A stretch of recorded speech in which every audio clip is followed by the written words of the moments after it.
Hello guys, how are you? Welcome to channel Gadget Pro. Looking for the budget-friendly wireless earbuds that don't skimp on quality? Meet the Samsung Galaxy Buds FE. Your new go-to gadgets for amazing sound, comfort and features. Stick around because we are diving into everything you need to know. So let's go. Samsung Galaxy Buds FE or Fan Edition are the brand latest entry-level earbuds, offering premium features at an affordable price. Whether you're a music lover, podcast listener or someone who knows with on calls, this earbud promise to deliver a great experience without breaking the bank. First of the Buds FE pack powerful 12 mm travel for grips, highs, deeps, and balanced reminder whether it's your favorite playlist or zoom meeting, the audio is top notch. Samsung Galaxy had active noise cancellation, a rare find in this price range. NS effectively blocks out background noise, so you can enjoy your favorite music, focus on your task without distraction.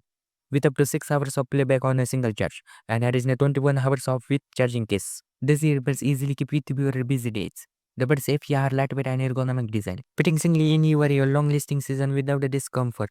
Plus, they come with multiple ear tip size to ensure a perfect fit.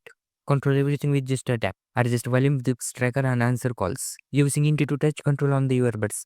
Water resistant sweet workouts or right rain, no problem. IPX water resistant ensure your earbuds are safe from in-ear splashes. If you are in the Samsung ecosystem, this pairly instantly with your Galaxy device. But don't worry, they also work smoothly with any Bluetooth device, Android and iOS. Now let's break it down pros. Affordable price, get sound quality and active noise cancellation. Cons, the water resistant could be better, and they are missing some advanced features like wireless charging. But for the price, these are still. So are the Samsung Galaxy Buds FE worth it? Absolutely, for under $100, they are deliver features typically found in more expensive earbuds. What do you think are this your next earbud? Let us know in the comments. Thanks for watching our video and don't forget to like, and if you want to more gadget videos and updates to subscribe and hit the bell icon for more honest gadget videos.